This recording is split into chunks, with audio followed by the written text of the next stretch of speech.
Welcome everyone. I'm Srinivas Chilukuri, and I lead our AI Center of Excellence at ZS. Thanks for joining our talk on using customer representation, graph representations for powering customer predictions. Let me begin with a brief introduction about ZS and its AI Center of Excellence. So, uh, our firm is founded more than 35 years ago by a couple of Kellogg professors, and we are an analytics professional services firm with more than 7,000 professionals across the globe, across 27 offices, and our annual revenue is around $1 billion US dollars. And we set up our AI Center of Excellence. We also call it our AI Research Center with a focus to pursue frontier innovation in this ever-growing space and to also showcase and test our data science chops by participating in various competitions, some of which we have actually shown here. And we are hiring AI researchers. So if you're interested, please reach out to us. Our email IDs are right on this page. So with that, let's jump into the topic for today. So every company measures various customer KPIs, if you see on the, and we also call them applications at a customer level. On the right hand side, you can see that companies measure their success in acquiring customers, their success in upselling or cross-selling, converting those opportunities, in addressing churn or limiting churn of the customers, and also more tactical engagement measures are used, like channel engagement and engagement with certain promotional offers and so on. So a lot of attention goes into measuring these aspects and monitoring them to ensure that they are on top of managing their customer experience. Now, this is made possible by the richer and richer data that is collected about their customers, which you can see on the left side. Not just the customer profile, but a lot of interactions that the customers have with the various channels of the company, as well as the website of the company, mobile app, and so on, provides rich customer journey data for the companies to mine, to eventually measure and increasingly predict these KPIs or events of interest for the customers. So what happens in the middle is the machine learning models that power these predictions. And the most critical component of this is the features or the predictors that are fed to the machine learning model. And the traditional approach is to come up with explicit features at a customer level through these interactions that can be fed to a downstream machine learning model. Now, explicit features will require typically subject matter experts to come up with several hypotheses based on their domain knowledge, and they are generated separately for each prediction task. And so, maintaining these and making sure that we are able to do this in a timely manner is always a big challenge, especially in fast-moving industries like telecom and others. The time to get to the model and predictions is often limiting because of this approach. So, what is there a solution or is there an answer to get to these features that capture the customer dynamics in a much faster way and in a way that they can be used commonly across the various prediction tasks? The answer to that is representation learning. So if you go to the next slide, what essentially representation learning does is it is a unsupervised or self-supervised algorithms that are applied on the data, on the customer behaviors. And these algorithms mine this data and extract the information and the structure in which this information is organized in the data. And they create customer level a vector representation. And this is implicit featurization or latent features are generated in this vector space. And so these common vectors can be used to support all the prediction tasks. So you're not coming up with separate features for every prediction task, and there is no reliance on subject matter experts. You can actually mine this automatically, and that will power all the downstream applications. Now, there has been some success with representation learning, and the typical methods used are somewhat shallow learning-based approaches like recurrent neural nets that mimic language models, or there are some autoencoder-based approaches that use LSTM autoencoders, and now somewhat convolutional autoencoders and so on. But there is an inherent limitation in the amount of information these approaches can capture. If you think about it, the customer information is actually can be thought of to be a vast graph, an illustration of which you are seeing here, where each of the customers are the nodes, but also the various channels and the various aspects and offers they interact with are also nodes in this graph. And so if you can capture all the information in this graph, that will be much richer. And so if we can create a representation for these graphs, that will ensure that we are able to capture much more information about the customer dynamics. And when we feed those representations into the downstream models, we can get much superior performance in terms of the predictions and the insights about the customers. So what are the different graph-based approaches that we can use to create customer-level representations? There are different types within that. So as you can see, the conventional approaches for creating embeddings for the customers are these neural net-based, like collaborative filterings and RNNs, which we discussed. But the graph-based ones, within that, there are subtypes. Some are actually structure-based, like line, structure of the graph. Some of them are based on walks we take through the graph. So based on that, we actually learn the representations of the customers. And then some of them are convolution or attention based.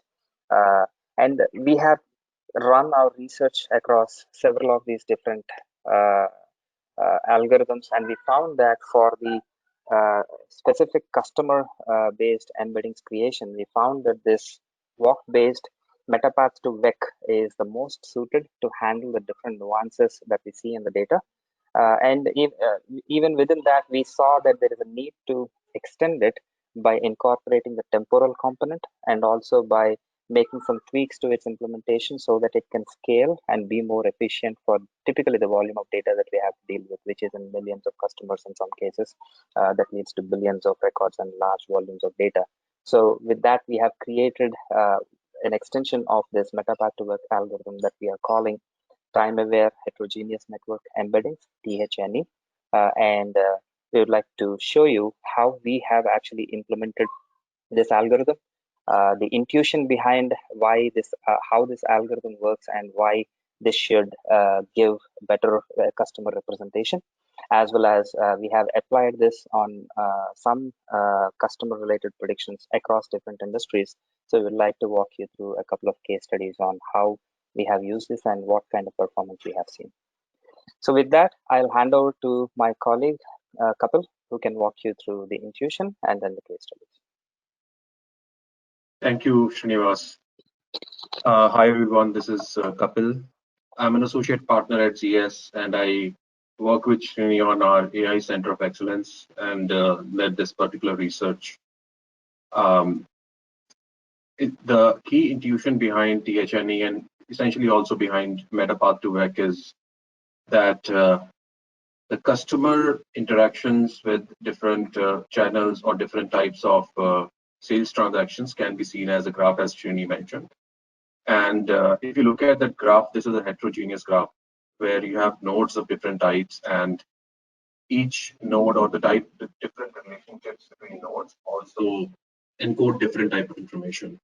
So the intuition behind the metapath to vec essentially is that you design some metapaths which are essentially guided walks along specific types of nodes. For example, in this case, we have users, channels, and brands. And these channels are marketing channels. So brands are targeting users with specific marketing channels. And an example of marketing channel could be an email or just a face-to-face interaction, or it could be like a digital push, etc.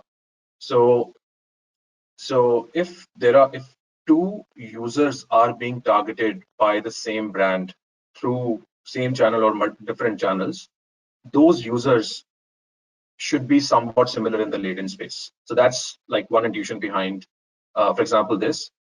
In reality, you actually create multiple different types of metapaths. In this case, an example of metapath is, let's say, user, channel, brand, channel, user. And what you do is you, in this algorithm, you decide the metapaths that make most sense. But once you decide the metapaths, you take multiple walks, starting from a random seed node to take a guided walk along the metapath, but then do that multiple times to create a walk of length, let's say 10 or 20 or 30. But then you also do that multiple times. You create multiple walks by taking different seeds all the time, and eventually you end up with, a large number of walks. Now, one thing which I'll mention very quickly about this is that as you see this walk that you generated using this metapath to vec approach, what it does is it gives you almost like a sequence of nodes. And the key intuition is the sequence. If two nodes are coming together in the sequence, they are close by, and they should be, the latent representation should be somewhat similar to one another. So it's a kind of a semi-supervised, approach where you create the walks and then try to learn the representations that way. Now, there's also this time-aware element to it. Now, how real-world graph evolves is like this. Let's say we just look at users and channels. 320 days ago, this user 1 had an interaction with channel 1. And 305 days ago, the user had an interaction with channel 2. But then 230 days ago, user again had an interaction with the channel 1 again. And then this continues. So the graph is actually, if you look at this graph, the new nodes are getting added to the graph, or new edges are being added to the graph. Now, one key piece of information that is hidden in this pattern is that in terms of the notion of connectedness of these components, there is a inherent frequency or inherent intensity by which the nodes will appear. And we use Hawk's process to actually model this. Now, Hawk's process is a temporal point process to model edge intensity between each pair of nodes. And the key intuition is that in the real world, events are generally temporally clustered, and occurrence of past events can actually tell us if we will see a new edge evolving between two nodes. Now, while we create the metapath-based box, instead of using the plain vanilla algorithm, we actually use these temporal intensities, which are learned by the Hawk's process to choose the next neighbor, as opposed to just taking a random walk to the next neighbor. So that's one way we kind of overcome this problem.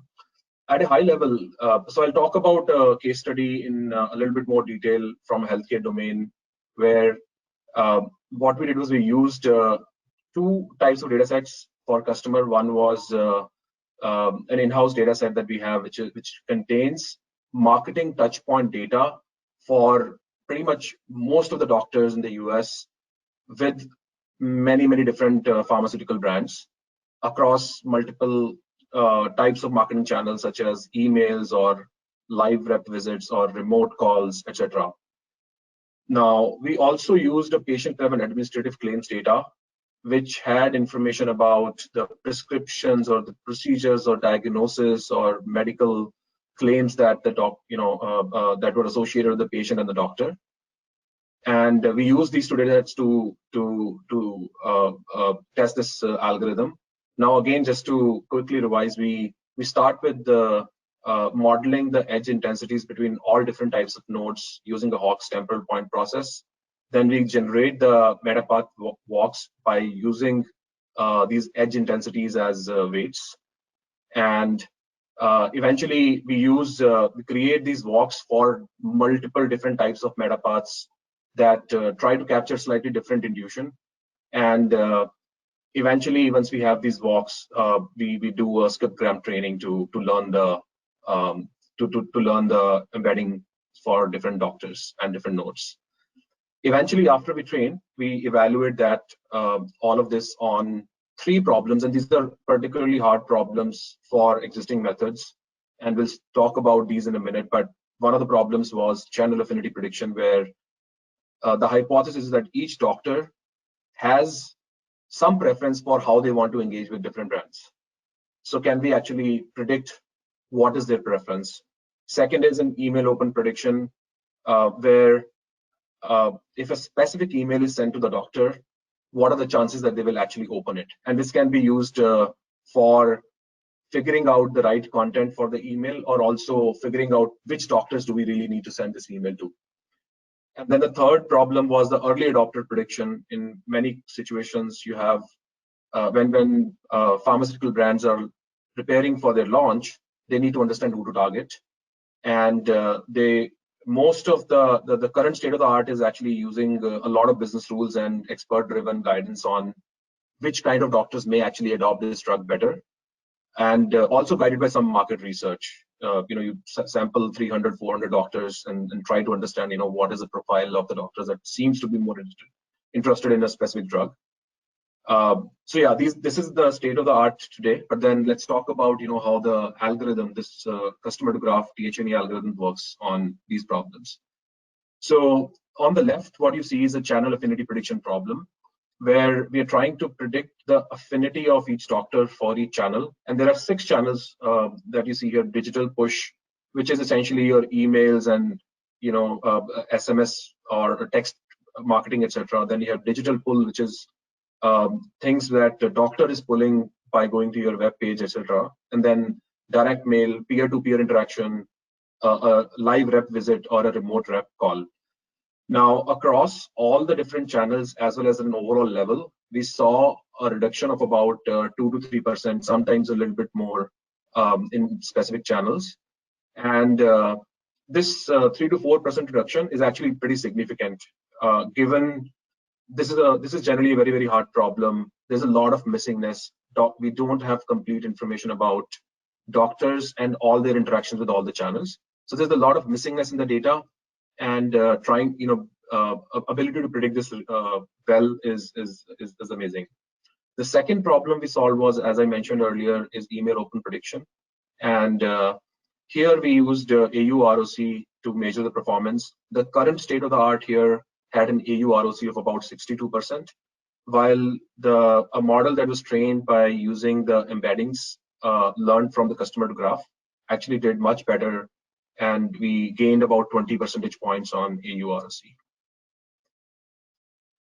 In terms of the third use case, which was early adopters, there are 2 scenarios that we wanted to check. One was before the drug is launched, and then second is during the early launch months, when a few doctors have adopted the drug. We want to still figure out who else will adopt.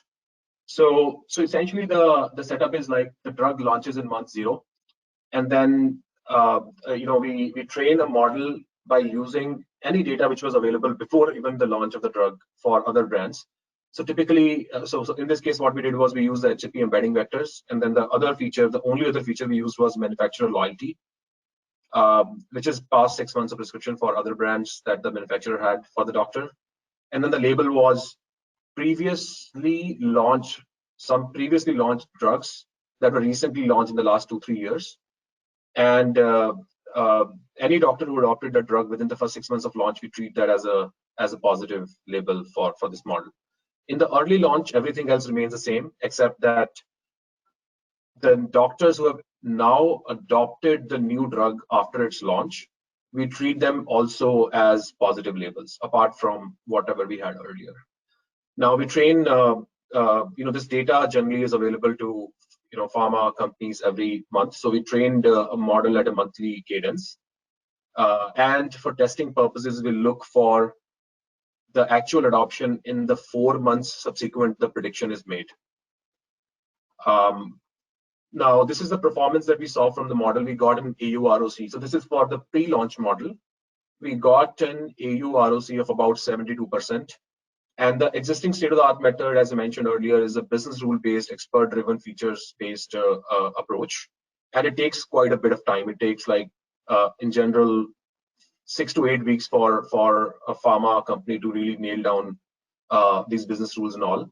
But then with customer to graph, we were able to do this within like a matter of hours and beat the performance of an expert-driven method. Also, for the early launch, which is after the actual launch, we did see that. So on the left, what you see is the actual new adopters, net new adopters in each month. And this is a drug that launched a few months before the COVID-19 pandemic hit. And we saw that there was like a significant reduction in number of adopters after the COVID pandemic. But if you look at the model performance as we incrementally train the model with the new labels, additional labels, we saw that for pretty much the same level of recall, we are able to achieve much better precision, going all the way up from like 24% to 39% in the month 4. Now, all this essentially tells us, I mean, this is, as I mentioned to you, it's a very hard problem to solve, especially when there's limited data for your new drug. And the testing is showing us that there's a pretty significant lift that you can actually get from using this kind of approach.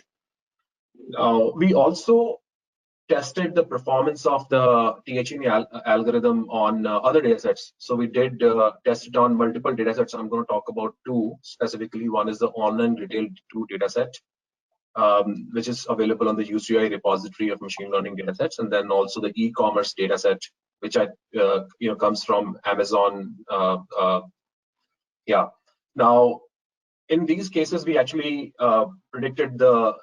solve the link prediction problem. Now, link prediction problem is a classical graph mining problem, and there are multiple approaches. There are some traditional ways, but there's a lot of machine learning, new machine learning approaches that are being used for this. And the existing state of the art for these is represented in this green curves or teal curves, and the performance of customer to graph embedding or DDNE algorithms shown in the orange color. Now you can see that across all the tasks, DDNE did either equivalent or in general, much better than other existing benchmarks. So this was very encouraging, and as I mentioned earlier, this is an active area of research for us. And there are a few research directions that we are considering for this work going forward. One is incorporating information from social media data. Now, a lot of the customers, they do go and post various things. They like various posts on social media. They engage in specific forums. So it tells a lot about what kind of personality does the user have, or what kind of things they may like. So incorporating that information to enhance the learned embeddings from structured data, as well as looking for other data sources that can help improve the latent space embeddings for these customers. Second improvement that we are thinking about is incremental learning. Right now, the way algorithm is set up is that we have to do a batch learning for this based on the data that we have available so far. But then an incremental learning will actually be beneficial because the data sets that we are dealing with are very, very large. There's about 2 million doctors in the US alone, and there are more than 300 million patients for which the data is available. So if you train it from scratch every time, it doesn't work. The third improvement we are looking at is some engineering enhancements to scale the algorithm to even larger data sets than what we're talking about right now. So those are some of the directions that we are looking to take this work into. In a nutshell, I think what we are saying is that there is customer level predictions are not only critical, but they are extremely pervasive in today's business scenario. And having universal latent representations for doctors or customers or users on e-commerce site is going to help significantly reduce the machine learning pipeline complexity and effort. And graph-based approaches, graph neural nets or graph-based approaches, by design, they capture much more information, both global and local structure of the relationships and interactions between different type of entities. So they generally tend to capture more information than traditional approaches can. And we did see customer to graph embedding vectors did perform at par or better than the models that are based on bespoke feature engineering approaches that are very pervasive today. So in a nutshell, we do see a lot of promise, but there's some more work to be done in terms of taking this research further. And that was really it that we had to share. So we can open up for any questions now. Yeah, and just to add one more point, the flexibility of this also enables us to use this across the industries and domains. So as long as the data structure is can be transformed into a graph structure, then essentially we can apply this algorithm and then create these representations. And then if you have different data sets that cover the different facets of the customer, like social data can be one, and then your website data can be another one, and other interactions and so on. We can then effectively train these incrementally on each of these data sets and then create these combined graph representations that will capture incrementally all the information, and that makes the results even more robust.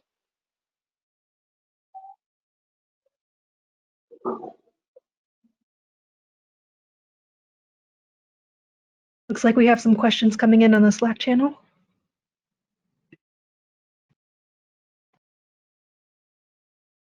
Okay, I cannot see the questions. Maybe, yeah, okay, I can see it now.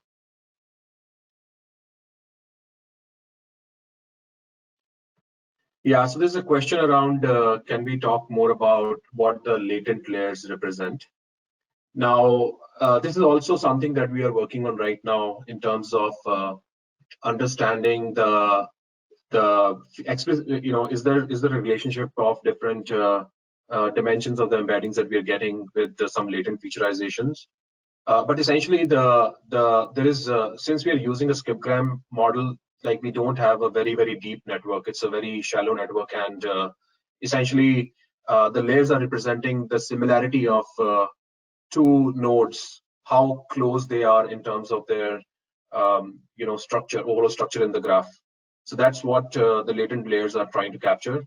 Now, what each of the individual dimensions is trying to capture, that is something that is still, we are looking into that.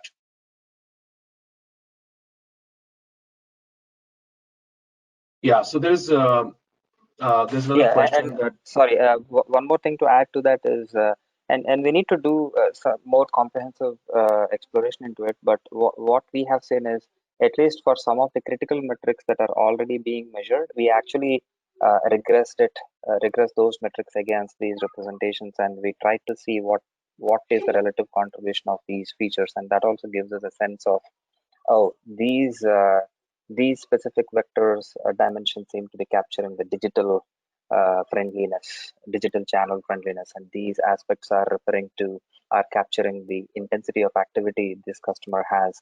And so we can see that different dimensions of these vectors are capturing the different facets or different aspects of the customer behaviors and dynamics. So there can be this post-processing layer that we can apply that will make these results explainable as well. That is essential in certain applications, but not always necessary. Go ahead, Kapil. I think there's this other question about how do you explain the predictions in this case, and this is a very philosophical question in my mind. I mean, there's a lot of debate which is happening. It's a hot topic. How do we explain the predictions? What causes the predictions? So there are a couple of directions that we are thinking for this. One is, can we actually take these learned representations and try to infer what each of the learned representation captures? Now, there's some work that is being done on this. It's called explicit featurization on latent representations.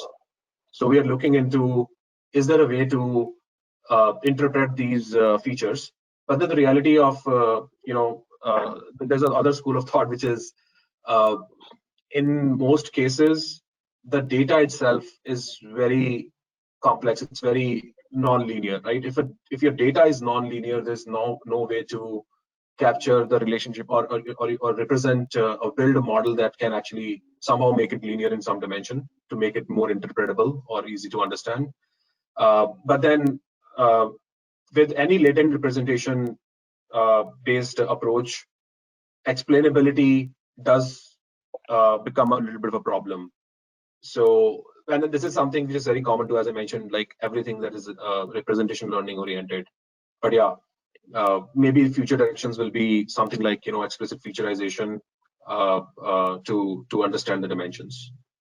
Yeah, and we can attempt to do approximate explanations, and I think that's an area that is ripe for research, where we have these latent vectors that are really helping and can act as common structure, but then how can we now use these to trace back to the raw data and refer back to the excitations based on, we can perturb the raw data and see how these latent vectors are changing, and we know how these latent vectors are related to the predictions that we are making.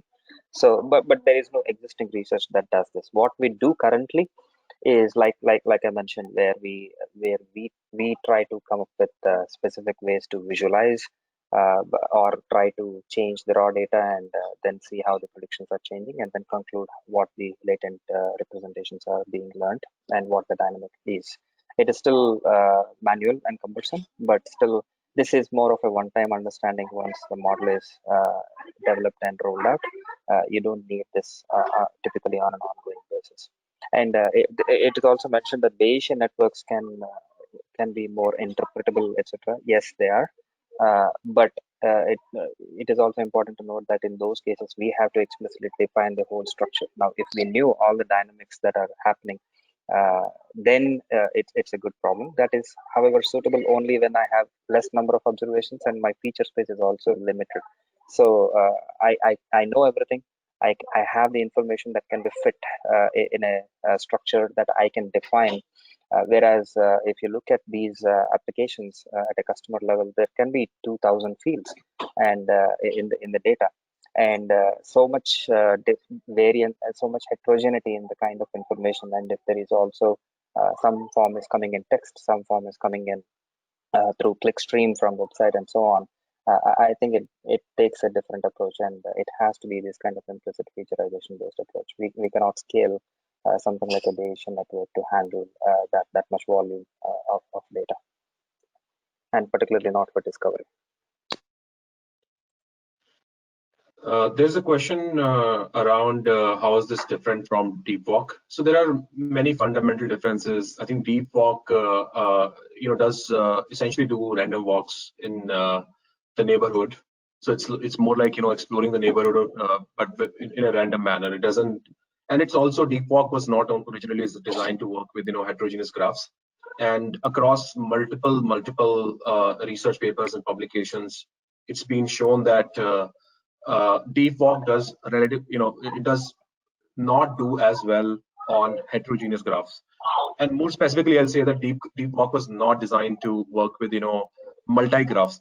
The graph that we showed you was not just a heterogeneous graph; it was also a multi-graph because there were multiple edges between the same nodes as they evolve over time. So there are those are two big differences with the Deepwalk. Number one, it works with the homogeneous graphs, and number two, it does not take into account the multi-graph nature of the real-world data sets. Then the other, I think, there's one more difference which is very fundamental, and that is in terms of the heterogeneous graphs or heterogeneous multi-graphs. There's most real-world graphs that you would see, at least if you have a structured data and you're trying to model them as a graph data or graph database, you will actually end up with a hypergraph. I mean, typically a hypergraph is where each edge can connect multiple nodes together, not two nodes together. Now, in real world, you have data sets which are essentially hypergraphs, and if it is a that kind of a notion, Deepwalk is not equipped to handle that. But I think this THNE algorithm can handle all of those cases, with these. And there is another question around for deeper graphs with long paths, would you use a convolution-based approach instead of walk-based approach? Now, that's a great question again. We have, as Srinivas mentioned earlier, we did use convolution and attention-based approach. Especially, we used HDGI, heterogeneous deep graph informax, as one of the benchmark algorithms for benchmarking the performance. And the challenge with the convolution-based approaches today, when it comes to the graph-based datasets, especially real-world graph-based datasets, is that you will run out of GPU memory if you want to train these algorithms. So for example, when we trained HDGI, which is a convolution and attention-based algorithm, works on heterogeneous graphs, we did have to significantly reduce the number of dimensions, even when we were using like a multi-GPU in cloud, like a very good machine, if you will, or a good infrastructure. Even then, we had to reduce it just because of the size of the graph. So for toy datasets, I think that problem has been solved, or moderate size datasets, that problem has been solved, and convolution or attention-based approaches do work really well, but then they don't scale. The problem is with scaling of those to datasets which may have like millions and billions of nodes and edges. Also, from what I recall, Kapil, I think the performance eventually was still not any better. Yeah, it was. When it we was managed bad. to eventually train, right? So, yeah. In theory, it has promise, but I think it requires a few more changes and enhancements before I think it can be